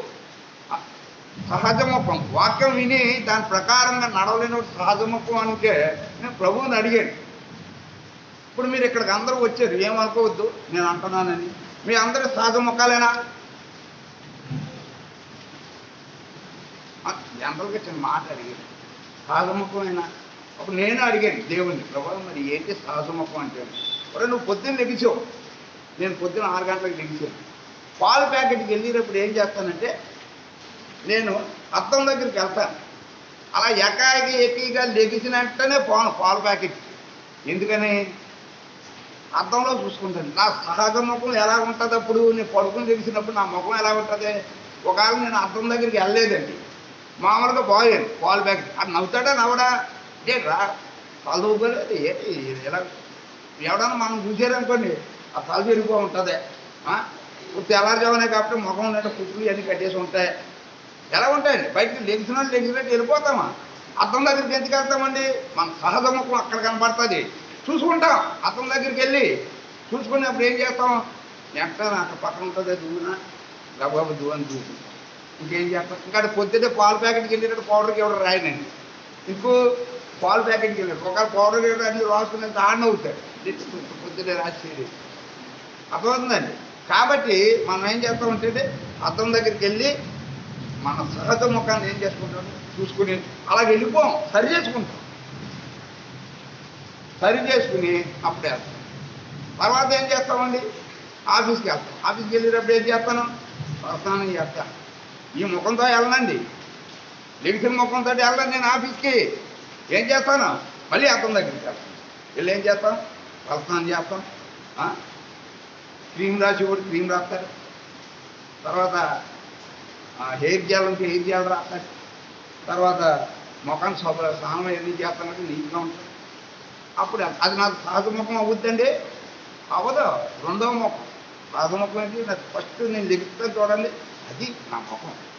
రెండోసారికి ఏం చేస్తాను, నేను అంతా మేకప్ చేసుకుంటాను, అంతా తయారైపోయి. దాన్ని మన పరిభాషలో మాట్లాడాలంటే మేకప్ చేసుకుంటారు. ఎవరి స్తోమతను బట్టి వాళ్ళు ఏం చేస్తారంటే లక్షలు ఖర్చు పెట్టి వాళ్ళు లక్షలు ఖర్చు పెడతారు, వేలు ఖర్చు పెడతారు. నాలుగు ఏంటంటే ఫెయిర్ అండ్ లవ్లో 10 రూపాయలు 5 రూపాయల ప్యాకెట్ వాడు అలాగ ఉంటారు. ఎందుకంటే ముఖాన్ని సరి చేసుకుంటాడు, అలా పోడు. అద్దంలో ఇక్కడ ఏమైనా ఉంటాడు రాస్తున్నాడో తెలుసండి. తర్వాత నేను పాలు ప్యాకెట్కి వెళ్ళానండి, దాని కింద వాక్యంలో ఉండండి, అవతలకు పోయి తాను ఎట్టివాడు వెంటనే మర్చిపో. నేను పాలు ప్యాకెట్ దగ్గరికి వెళ్ళాను, ఆ పొద్దున్న నా తలంతా చిరిగిపోయింది, దానికి ముఖానికి ఇవన్నీ రాసుకున్నది, అంతా మొహం పడుతున్నాను. ఎవరు ఆలోచన చేయరండి. ఉదయం ఏం జరిగిందో అతని దగ్గర ఆడికి ఏం జరిగిందో మర్చిపోతాయి. జ్ఞాపకం చేసుకోండి, పొద్దున్న తల తీరిపోయింది అని ఆలోచన చేయండి. ఇది కేవలం ఉపోద్ఘాతం మట్టి నేను చెప్తాను, అంటే మీకు అర్థమవుతుంది. వాక్యం దగ్గరికి వెళ్ళి ఆ అర్థం దగ్గరికి వెళ్ళి తను ఎవడైనా ఏమనంటాడండి, వాక్యమును వినువాడై ఉండి దాని ప్రకారం ప్రవర్తన వాడైతే వాడు అర్థంలో తన సహజ ముఖంను చూసిన మనిషిని పోలి ఉన్నాడు. ఏం చేస్తారు? నేను ఎలాగైతే నేను మర్చిపోతానో అలాగే వాక్యాన్ని వింటాం మనం. వాక్యానుసారంగా మరి కొంతమంది ఏమంటారు తెలుసండి, ఈయన చెప్పిన వాక్యం బాగోదండి, ఈయన చెప్పిన వాక్యం వినండి, ఆయన చెప్పిన వాక్యం ఆయనదే వింటానండి. ఇప్పుడు దేవుడు నాకు ఏదైతే వాక్యాన్ని ఇస్తాడో, నేను భక్తుని గారిలాగా బోధ చేయలేకపో, జాక్పూనం గారిలాగా బోధ చేయకపో, స్టాన్లీ గారు నేను చెప్పకపో, ఇక్కడ అంతే దానిలాగా నేను వాక్యం చెప్పచ్చు. ఇక్కడ ఉన్న వాళ్ళు లాగా నేను వాక్యం, నాకు దేవుడు ఏదైతే ఇచ్చాడో అదే చెప్తాను. ఆ వాక్యాన్ని మనం ఏం చేయాలంటే దాన్ని వినువారే ఉండాలి. విన్నవాళ్ళు ఏం చేయాలో తెలుసండి, వాక్యానుసారంగా మనం ఏం చేయాలి, వినువాడేంటి దాని ప్రకారము ప్రవర్తన వాడైతే, వాక్యం నీ దగ్గరికి ఏదైతే తీసుకొస్తుందో ఆ వాక్యాన్ని నువ్వేం చేయాలో తెలుసండి, నేనేం చేయాలో తెలుసండి. ఆ వాక్యానుసారంగా మనం ప్రవర్తించాలి. వాక్యం ఏం సెలవిస్తుంది, వాక్యం ఏమని నీకు బోధిస్తుంది, ఆ వాక్యం ద్వారా నా ప్రవర్తన అలాగుంటుంది. ఒకవేళ అలా చేయలేదనుకోండి, నువ్వు అర్థం దగ్గర ఎలా చూసుకుని ఎలా మర్చిపోతావో, ఇదే అంతే. చెప్పాడు రా, ఏ వాక్యం చెప్పాడు, ఎవరికి చెప్పకుండదు. ఇందాక సోదరులు చెప్తే ఏమన్నారండి, బర్యాస్త్రీలు ఏం చేశారంటే వాక్యాన్ని వాళ్ళు అలా ఉందా లేదో అని వాళ్ళు అది వాక్యాన్ని ఆ ప్రకారంగా ప్రవర్తించడం అంటే వాక్యాన్ని ధ్యానిస్తూ ఉండాలి. నిజంగా నన్ను ఎలా చెప్పాడు అది కరెక్ట్ అంటే ఒకటి గమనించండి, నా నాలెడ్జ్లో నేను ఈ ఉదాహరణ ఇలాగ చెప్పాను. ఒకవేళ మీ జీవితాల్లో అది వేరేగా మీరు అన్వయపరచుకోవచ్చు. ఇలాగే చెప్పాడు కాబట్టి ఇదే కరెక్ట్ అని నేను చెప్పను. మీ జీవితాల్లో నిజమే ఆ వాక్యానుసారంగా మనం ప్రవర్తిస్తున్నామా లేదా ఇదేనా? చాలామంది ఏం చేస్తున్నామంటే వినువారు మాత్రమే ఉంటున్నాం. ఆ వాక్యానుసారంగా మనం చాలాసార్లు వాక్యం, అందుకనే పరిశుద్ధ గ్రంథంలో వాక్యానికి చాలా పోలికలు ఉన్నాయి. న్యాచురల్గా స్వభావికమైన మన యొక్క విధానాన్ని మనం ఆలోచన చేయడానికి ఏం చేస్తామంటే అర్థం దగ్గరికి వెళ్తాం. అలాగా జనాన ఇంకో భాషలో మాట్లాడడం, ఇంకొక అర్థం ఏంటంటే వాక్యం ఏం చేస్తుంది, అర్థం లాంటిది. కొన్నిసార్లు వాక్యం దేంతో పోల్చేదంటే అర్థం లాంటిది. అర్థం ఏంటి, అర్థం దగ్గరికి ఎందుకు వెళ్తావు, నీ రూపాన్ని అర్థాన్ని చెక్ చేసుకుంటావు. బాగున్నానా, వాళ్ళు చెరిగిపోయిందా, లేకపోతే ఏమైనా ఉన్నాయా, క్రీమ్ లేని రాయాలా, ఇవన్నీ ఎలా చెక్ చేసుకుంటావు. వాక్యం దగ్గరికి కూడా నువ్వు వెళ్ళాలి. వాక్యం దగ్గరికి నీకు వెళ్ళినప్పుడు నీలో ఉన్న లోపాలన్నీ చూపిస్తుంది. నువ్వు అర్థం దగ్గరికి వెళ్ళినప్పుడు నువ్వు సరి చేసుకుంటావే నీ ముఖాన్ని, అలాగే వెళ్ళిపోవే బయటికి. మరి వాక్యం దగ్గరికి నువ్వు ధ్యానిస్తున్నప్పుడు, వాక్యం నీతో మాట్లాడుతున్నప్పుడు, ఇక్కడ వాక్యం చెప్తున్న వారు మాటలు మీరు వింటున్నప్పుడు ఆ ప్రకారం ఎందుకు జీవించలేవు మనం. అది ఏదో చెప్తాలేండి అనుకునే బదులు నిజమే కదా, ఎన్నిసార్లు నీ దగ్గరికి దేవుని వాక్యం రాబడుతుంది, వింటున్న ఆ వాక్యానుసారంగా మనం బ్రతకలేము అనుకుంటాం. అర్థంలో నీ వాక్యమైన అర్థం దగ్గరికి నువ్వు వెళ్ళినప్పుడు నీ పై రూపాన్ని చూపిస్తుంది అర్థం, అంతే కదండి. నీ లోన హృదయంలో ఏముందో చూపిస్తుందా, నీ హృదయం లోపల ఉండే చూపించేది ఏంటంటారు తెలుసు, దాన్ని ఎక్స్రే అంటారు. డాక్టర్లు ఏం చేస్తారండి, నీ లోన ఉన్న విధానం తీయటానికి ఏం కావాలండి, ఎక్స్రేలు ఉన్నాయి, స్కానింగ్లు ఉన్నాయి. దాన్ని బట్టి నీ హృదయం, నీ బాడీ లోపల ఏమైతే ఉన్నదో దాన్ని బయటకు తీయటానికి, నిర్ధారణ చేయటానికి వాక్యం ఉపయోగిస్తుంది. వాక్యం అనే అర్థం దగ్గరికి నువ్వు వెళ్ళినప్పుడు నీ బాహ్య రూపం చూసుకుంటే కంటే నీ అంతరంగికంలో ఎలాగున్నది. ఇక్కడ ఉన్న వాళ్ళందరూ కూడా వాక్యం దగ్గరికి వెళ్తారు. పూర్వకాలంలో దేవుడు ఎలా మాట్లాడి ఆ మాట కూడా ఇందాక పల వర్తమానంలో చెప్పారు. పూర్వకాలం ఎలా ఉండేదండి, మళ్ళీ యాజకులుగా చేసేవారు. ఇప్పుడు పూర్వకాలంలో ఎలా ఉండేదంటే ప్రవక్తలు వచ్చేవారు. ఏంటి, దేవుని దగ్గర నుంచి ప్రవక్తలు వాక్యం దేవుడు పంపించేవాడు, ప్రవక్తకి ఇచ్చేవాడు. ప్రవక్త వచ్చి చెప్పాడు. మీకు ఉదాహరణకి దావీ దగ్గరికి ఎవరు వచ్చారండి, నాతోనాన్ని ప్రవక్త వచ్చాడు. నేను సరి చేయాలనే పరిస్థితులు వచ్చినప్పుడు దేవుడు ఎవరిని పంపించేవాడు అంటే ప్రవక్తను పంపించేవాడు. ఈ దినాల్లో నీకు ప్రవక్త లేరు, యాజకులు లేరు, ఎవరున్నారు, జీవం గల దేవుని వాక్యమే ఉంది. కాబట్టి నువ్వు ఎక్కడికి వెళ్ళాలా, దేవుని వాక్యం ద్వారా దేవుని వాక్యం దగ్గరికి వెళ్ళాలి. దేవుని వాక్యం యొక్క అర్థంలోకి వెళ్ళేవరకు నీ స్థితి అంతా చూస్తుంది. నీ అంతరంగంలో నువ్వు ఎలా బ్రతుకు, ఎలా ఉంటావు, దైనందిక జీవితంలో దినము దేవుడు నీతో మాట్లాడేవాడు. అప్పుడు నువ్వేం చేస్తావు? ఎలాగైతే సరి చేసుకుంటావో అలా సరి చేసుకుంటున్నారా? వాక్యపు వెలుగులో అర్థమైన దగ్గర మీరు సరి చేసుకుంటున్నారా? ఒక విషయం, దేవుడు ఏం చేస్తాడో తెలుసండి, చూస్తాడు చూస్తాడు చూస్తాడు, ఒక దినం వస్తుంది ఆ అర్థాన్ని తీసివేస్తున్నాడు. పరిశుద్ధ గ్రంథంలో ఉందండి, పరిశుద్ధ గ్రంథంలో ఉంది. యెషయా గ్రంథం, యెషయా గ్రంథం అది భౌతికంగా అవ్వచ్చు. 3వ అధ్యాయం 23వ వచనం, సీయోను కుమార్తెల గురించి మాట్లాడుతూ ఎందుకో ప్రభు ఆ మాట కూడా చూపించాలన్న. ఏండి చేతి అద్దములండి? ఏంటంటే చేతి అద్దాలు ఉంటాయండి? చేతి అద్దాలు ఉంటాయా నేను అడిగిన ప్రశ్న అండి. చేతి అద్దాలు ఉంటాయా? ఉంటాయి. చేతిలో పెట్టుకోరు కానండి, ఎక్కడ పెట్టుకుంటారు? సాధారణంగా నేను అంతకు ముందే చెప్పానండి, మీరు ఎవ్వరూ కూడా అఫెండ్ అవ్వకూడదు, బాధపడకూడదు అని చెప్పాను. అర్థం ఇదేనా? ప్రతి ఒక్కరూ కూడా జేబులో పెట్టుకుంటున్నారు, అంటే వాలెట్లో పెట్టుకుంటారు, కొంతమంది బ్యాగుల్లో ఉంటుంది. నిజమే, ఉండాలి. ఇప్పుడు ట్రావెల్ చేస్తున్నారండి, ట్రైన్లోనో అట్లనో బస్సులోనో వెళ్తూ ఉంటారు. ఒకసారి ఈ గాలి కాటికి ఈరోజు తిరిగిపోతూ ఉంటారు. కాబట్టి వాళ్ళు సిస్టర్స్ ఏం చేస్తూ ఉంటారు, సోదరులు ఏం చేస్తారంటే బ్యాగ్ ఇలా ఓపెన్ చేయగానే దానికి ఏముంటుందండి, ఇప్పుడు అర్థం ఫిక్స్ అయిపోతున్నాయి కొన్ని వాలెట్లోని బ్యాగుల్లోని. అదే చూసుకుంటారు, జస్ట్ అలా చూసుకుని దేవుని బిడ్డలు కాబట్టి వాళ్ళు ఏం చేస్తారంటే జస్ట్ అలా చూసుకుంటారు, దాన్ని సరి చూసుకుంటారు. బాగుంది. కొంతమంది ఈ పత్రిక ఎవరికి రాస్తున్నాడు, ఎక్కడున్నారు వీళ్ళందరూని? దేవుని బిడ్డలందరూ ఈ 12 గోత్రాల వారు ఎక్కడున్నారు? ఎక్కడున్నారండి? అన్య దేశంలో ఉన్నారు. మనలాగే జీవిస్తున్నారు. వాళ్ళు మనలాంటి దేవుని ఎరగలేని ప్రజల మధ్య ఉంటున్నారు. అక్కడ ఇలాంటి పరిస్థితులు అన్నీ ఉన్నాయి. వాళ్ళు ఏం చేస్తారంటే ఆ అద్దంలో ఇక్కడ ఏమంటున్నారండి, చేతి అద్దములు. మరొకసారి తినండి, యెషయా గ్రంథం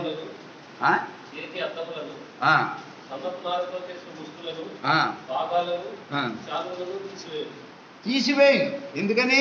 ఆ పైన ఉంటుంది. అది మరి దేనికి వర్తిస్తుందని నాకు నేను అది అంచలేదు కానండి, నా సందర్భం అది కాదు. కానీ అది ఇక్కడ ఏమని రాస్తాడంటే 16వ వచనం, మరియు యెహోవా సెలవిచ్చింది, మరి సీయోను కుమార్తెలు గర్విష్ఠులు రాండ్రే అంటే సీయోను కుమార్తెల గురించి దాన్ని మనం దేనికి అన్వయపరచుకుంటాం అన్నది నా సందర్భం. ఒకవేళ అలాగానే మాట్లాడితే మనం ఎక్కడ ఉన్నామంటే సీయోన్లో ఉన్నాం. కుమార్తెలు అంటే జనరల్గా వెనకాల ఎవరో నేను ముందే చెప్పలేదు అనుకోండి, సీయోను కుమార్తెలు అంటే మమ్మల్ని అందరూ గర్విష్ఠులు అన్నట్టు చేతి అద్దాలు తీసేస్తానన్నారని ఇది బాగు చేసేయండి ఆయన. నా సందర్భం అది కాదే.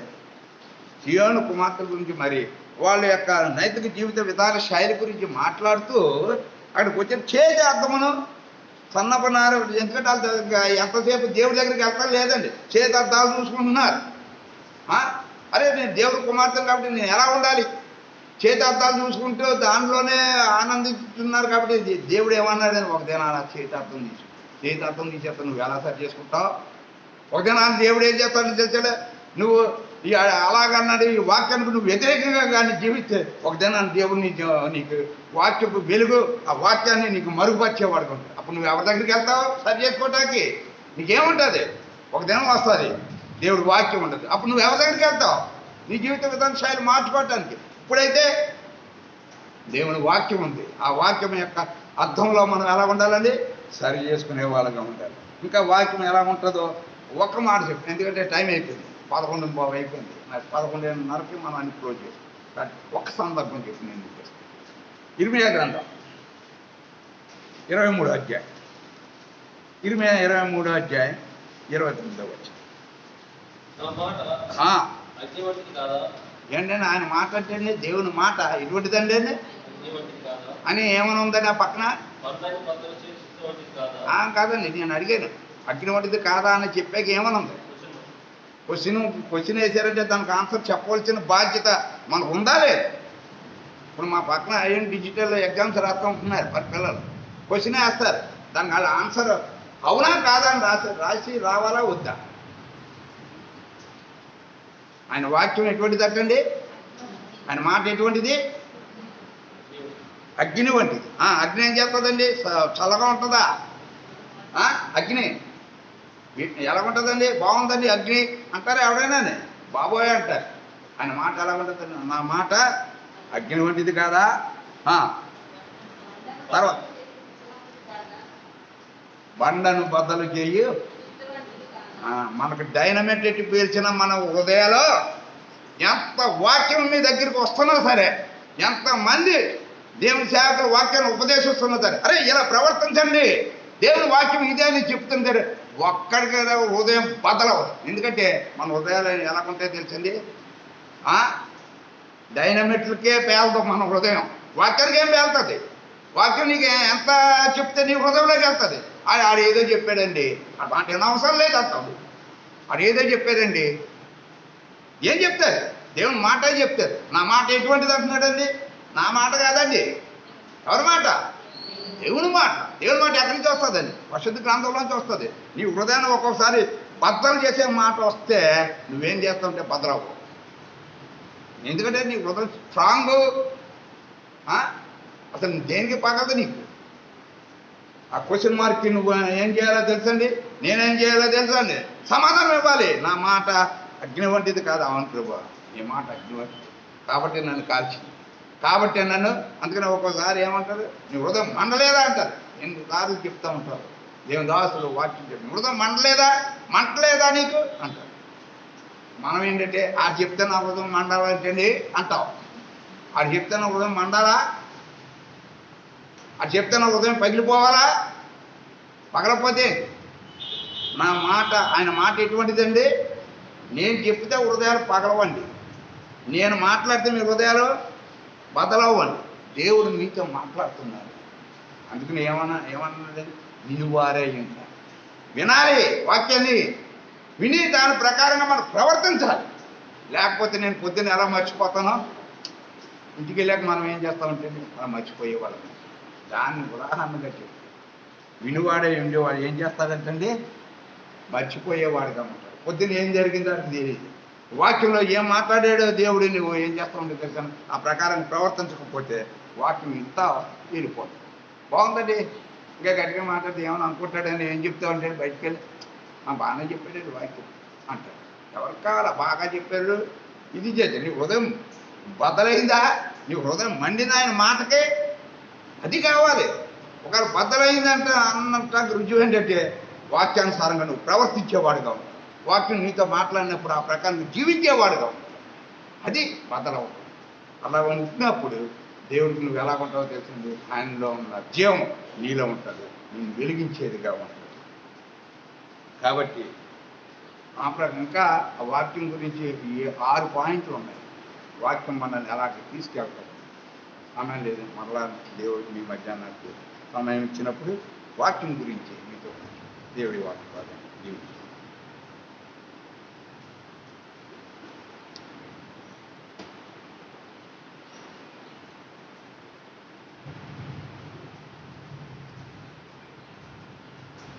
విశ్వాస యొక్క జీవితంలో దేవుని వాక్యము చాలా ప్రాముఖ్యమైనది.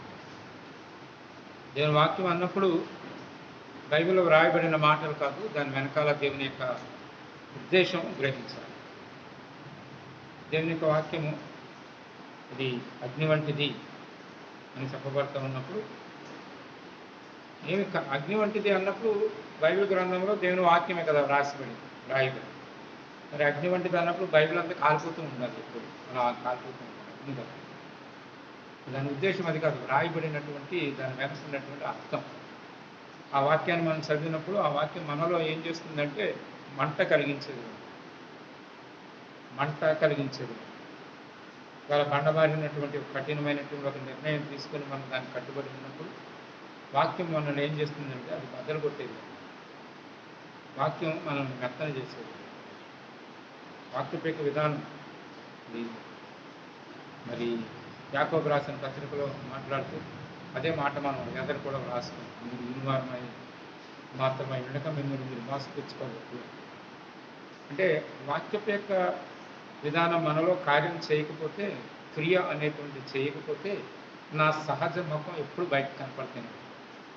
పైకి నేను బైబిల్ పట్టుకోవచ్చు, పైకి నేను బాధ చేయొచ్చు, పైకి నేను నా అంతడు లేడు అని అనొచ్చు. కానీ వాక్యపు యొక్క క్రియ నా జీవితంలో లేకపోతే నేను అర్థం దగ్గరికి వెళ్తే నేను ఎలాగా ఉన్నానో అలా దేవుని యొక్క వాక్యము నా అసలైనటువంటి స్వరూపాన్ని చూపిస్తుంది, ఒప్పింపజేసేది.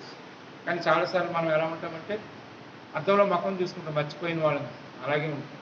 అందుకే విశ్వాసి ఏ విధమైనటువంటి ఎదుగు బొదుగు లేకుండా బైబిల్ పట్టుకుంటాడు, ప్రార్థన చేస్తాడు, ఆరాధన చేస్తాడు, దేవుడు నాతో మాట్లాడాడు అంటారు.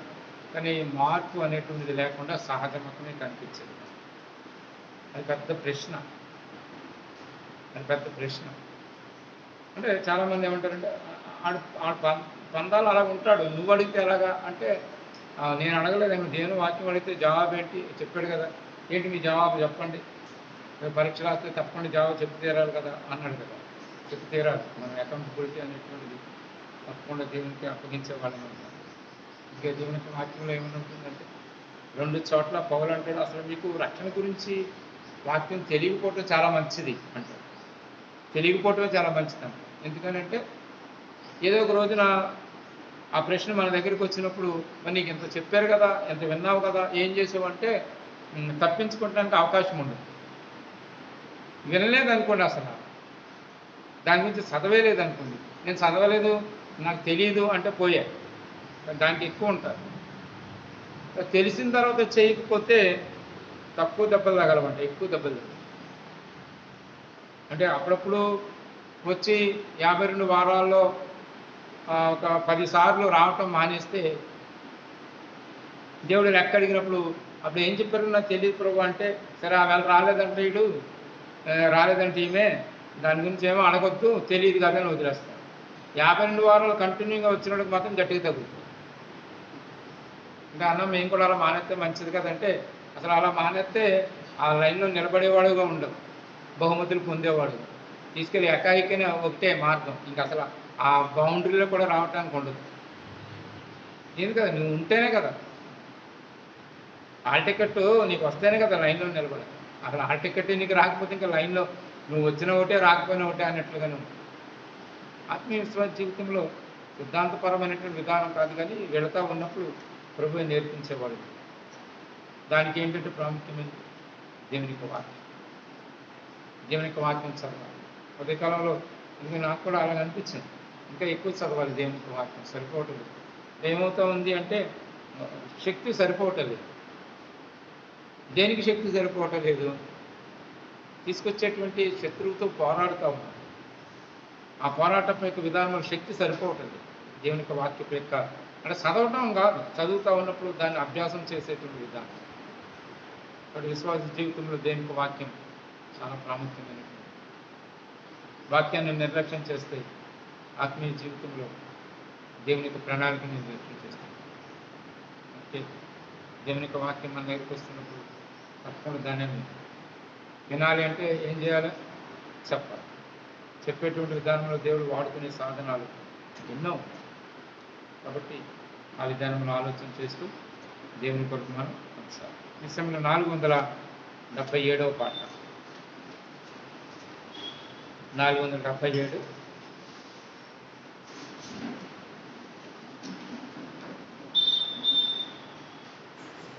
5, 7 చరణాలు. 737 పాత పుస్తకాలు, 737 పాత పుస్తకాలు, 477 కొత్త పుస్తకాలు. పల్లవి 5, 7 చరణాలు.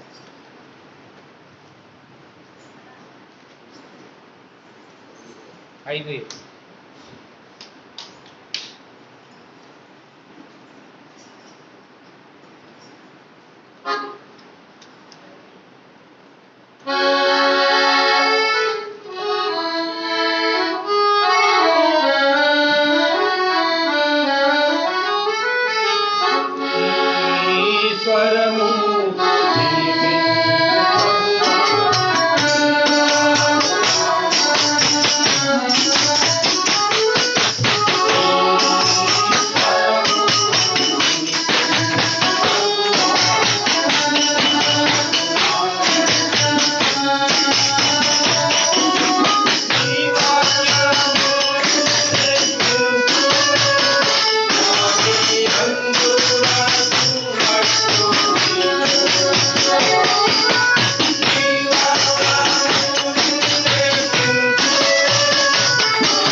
కార్యక్రమాలు గమనించండి. శుక్రవారం యథావిధిగా మనం ప్రార్థన పరిచర్య కలిగి ఉంటాం. అది బహుశా ఈ వారం కూడా మనం ఈ ఆన్లైన్లోనే కలిగి ఉంటాం, అంటే ఇలా వీడియోలో. మరి ఆ సమయానికి చేరండి. మరి అనేక విషయాల కోసం ప్రార్థన చేస్తున్నారు, అది ప్రార్థన చేయండి. తర్వాత మళ్ళీ మనం వచ్చే ప్రభు దినాన్ని 9 గంటలకు ఈ పరిచర్యలో ప్రారంభించాలి. 9 గంటల సమయానికి రండి. మన 11:30కి ఈ పరిచర్యలు సమయంలో మనకు ఒక పేపర్ ఇవ్వబడింది. ఆర్డర్ వచ్చి దీని గురించి మనక నూతనంగా వచ్చిన సహోదరి సహోదరులకు గ్రామపూర్వకమైనటువంటి వందనాలు తెలియజేస్తా ఉన్నా. మరియమ్మ గారు తీసుకొచ్చారని అంటున్నారు. మంచిది. సీఎను పరిచర్యలో మీరు మాతో కలిసి ఈ దినం సహవాసం చేయడానికి మేము ఎంతో సంతోషపడుతూ ఉన్నాం. మీరు కూడా ప్రార్థన చేయండి. మీ కొరకు కూడా మేము ప్రార్థించాం. బ్రదర్ పేరు ఏంటంటే ఆనందరావు. సహోదరి పేరు దుర్గా, రేప్కా. ఓకే, ఆనందరావు గారు బాగుంది.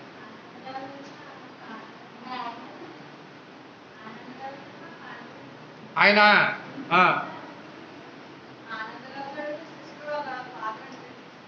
మరియమ్మ గారు భర్త. ఓకే, ఆయన సహోదరి భాగ్యంది. ప్రార్థన చేద్దాం. తండ్రి మీకు వందనాలు చెల్లిస్తూ ఉన్నాను. మంచి దేవుడు నమ్మ దగ్గరికి ప్రభా, ఉదయం నుండి ఇంతవరకు మీ సన్నిధి మాతో ఉంచినందుకు మీ ప్రేమను ఏమైనా వర్ణించగలరు. మీ ద్వారా మాకు అనుగ్రహించిన ఆధిక్యతను బట్టి ఉంది. మేము ఈ భూమి మీద మీ పిల్లలుగా జీవించగలం. మాకు అనుగ్రహించిన వాక్యాన్ని బట్టి ఉంది. ఆ వాక్యం మమ్మల్ని ఎప్పుడూ కూడా మీ స్వారూప్యంలోనికి మార్చబడేటువంటి విధానం. నేను ఏమై ఉన్నానో, నేను ఎలాంటి వాడినో, నాకు సహజమైనటువంటి స్థితి అని వాక్యం దగ్గర కనిపించేది. అలా నేను వాక్య ప్రకారంగా ప్రవర్తిస్తూ ఉన్నాను. మీ స్వారూప్యంలో నేను ఎదిగేవాడు. ఇలాంటి అనుభవించిన సీఎంకాన్ని తెలియచ్చు. మా బిడ్డలు ప్రేమించి మీ ఇంటి కొరకు కానుకలు తీసుకొచ్చారు. రాబోయే కాలం కాదు ఈ కానుకలు వాడబడటానికి కొరకు మరి ఏ సోర్సెస్ నుండి తీసుకొచ్చి ఇచ్చారు, ఆ సోర్సెస్ అన్నీ జీవించమని ప్రార్థన. 9 మందిగా సీఎంలో పూర్తి పరిచయం మేము కలిగి ఉండటం తండ్రి. ఆ ప్రభు దిన పరిచర్యలో మొత్తం అంతా మేము కలిగి ఉండటానికి ఎక్కువ సమయాన్ని గడపటానికి, సండే స్కూల్ బిడ్డల మధ్య పరిచర్య కొరకు, అదే రీతిగా యవనస్తుల మధ్య జరిగే పరిచర్య కొరకు, వంట పరిచర్య కొరకు, తండ్రి గృహ కూడికల పరిచర్య కొరకు, మేము బైబిల్ పట్టణం యొక్క పరిచర్య కొరకు, శుక్రవారం ప్రార్థన పరిచర్య, ఆన్లైన్ ప్రేయర్ పరిచర్య కొరకు, వాళ్ళ మీ చిత్తమైతే ఎవరినైనా తీసుకొచ్చి ఈ పరిచర్యలో మేము వాడుకోవడానికి ప్రత్యేకమైన విధానంలో మీ కృప అనుగ్రహిస్తున్నాం. బయట మాతో కలిసి ఉన్న సంఘాలలో పరిచయం కూడా మేము ప్రారంభించవలసిన వారు ఉన్నాం. ఆ పరిచర్య కొరకు ప్రార్థన చేస్తాం. ఈ రీతిగా తండ్రి దగ్గర మీ చేతులకి మమ్మల్ని అప్పగించుకుంటూ వందనాలు చెల్లిస్తాం. బిడ్డలు తిరిగి వారి వారి గృహాలకు వెళతా ఉన్నాం. కృపను ఈ సమయంలో ప్రభా చంటన్న బాధ్యత నిమిత్తమే బయటకు వెళ్ళాడు, క్షేమంగా నడిపించాడు. అదే రీతిగా తండ్రి సహోదరుడు జాబేజన్న కొరకు ప్రార్థిస్తూ ఉన్నాం. దాసుడు గారు ఉద్యోగ బాధ్యతలో ఉన్నారు, కృపను. అదే రీతిగా ప్రభా ప్రార్థన చేస్తా ఉన్నాం.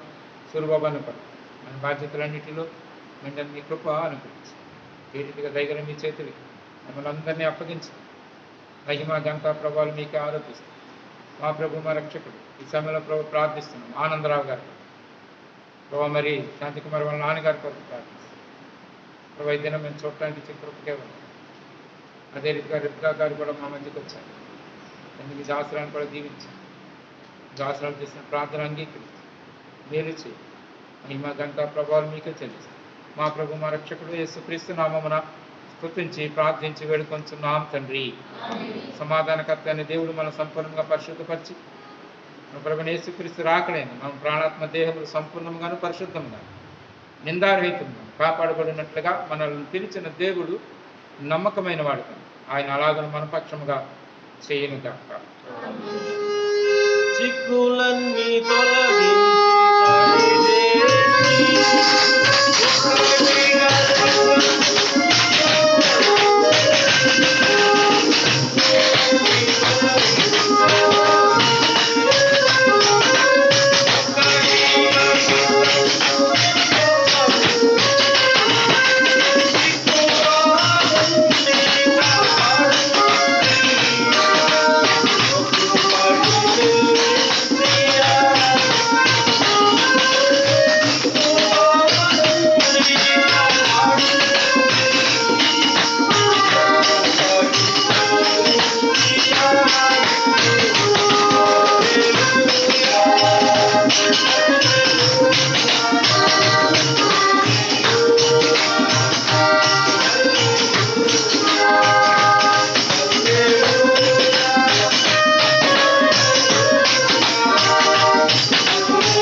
తర్వాత ఇంకొక విన్నపం మీకు చేయాలని కోరుకుంటున్నాను. మీ వ్యక్తిగతంగా కుటుంబాలుగా చేరవచ్చినప్పుడు ప్రార్థన చేయండి. సియోన్ గీతాల పాటల పుస్తకం ఒకటి సిద్ధపరుస్తూ ఉన్నాం. అది అంతా చివరికి వచ్చింది. ఇంకా ఫైనల్ చేసి ప్రింటింగ్ ఇస్తే బహుశా మనకి డిసెంబర్ లోపు మనం కొత్త పుస్తకం కలిగి ఉంటాం. మేము ఈ పాటలన్నీ అందులో యాడ్ చేసాం. ఇంకా కొన్ని పాటలు చూస్తున్నాం. అది ఫైనల్ ప్రూఫ్ ఇంకా అవ్వలేదు, సెకండ్ ప్రూఫ్ అయ్యింది. మళ్ళీ ఇంకోసారి చూసుకున్నాక మనం అది ప్రింటింగ్ ఇస్తాం. దాని గురించి ప్రార్థన చేయండి. చివరికి వచ్చింది అది. ఎందుకంటే బాగా చేసుకోవాలని. తర్వాత బయట నుండి కూడా కోరుతా ఉన్నారు కొంతమంది పుస్తకాలు పాటలు ఇమ్మని. అది మనం ఆలోచించేద్దాం, ప్రార్థన చేద్దాం. దేవుడు కూడా నమ్మదగినవాడు. ఎంత నమ్మదగినవాడు అంటే నాకంటే ఎక్కువ మిమ్మల్ని ప్రేమిస్తున్నాడు అని మామూలుగా ఒప్పుకుంటాడు. ఒక్కోసారి దేవుడు కూడా నేను ప్రేమించినందుకు దేవుడు కూడా మిమ్మల్ని ప్రేమించాడు. కానీ ఎప్పుడు దేవుడు మిమ్మల్ని ప్రేమిస్తాడు. ఎందుకంటే వర్షం బాగా వస్తుంది, దొరికేరు బాగా ఒక అరగంట సేపు ఉండి వెళ్తారు, వాక్యం కూడా బాగా వింటారు అని దేవుడు కరెక్ట్గా 11:15కి ఎండ ఇచ్చేసాడు. ఇంకేం చేస్తాం కదా, దేవుడు ఎంత మంచివాడు కదా, వెళ్ళిపోతాం. రైట్.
వాళ్ళు మార్చారా? మీ ఇంటి గారు మార్చారా? అదే మనకి ఎప్పుడైనా సడన్గా కావాలనుకో ఫోన్ చేయాలా, మనకు నీకు వాచ్మెన్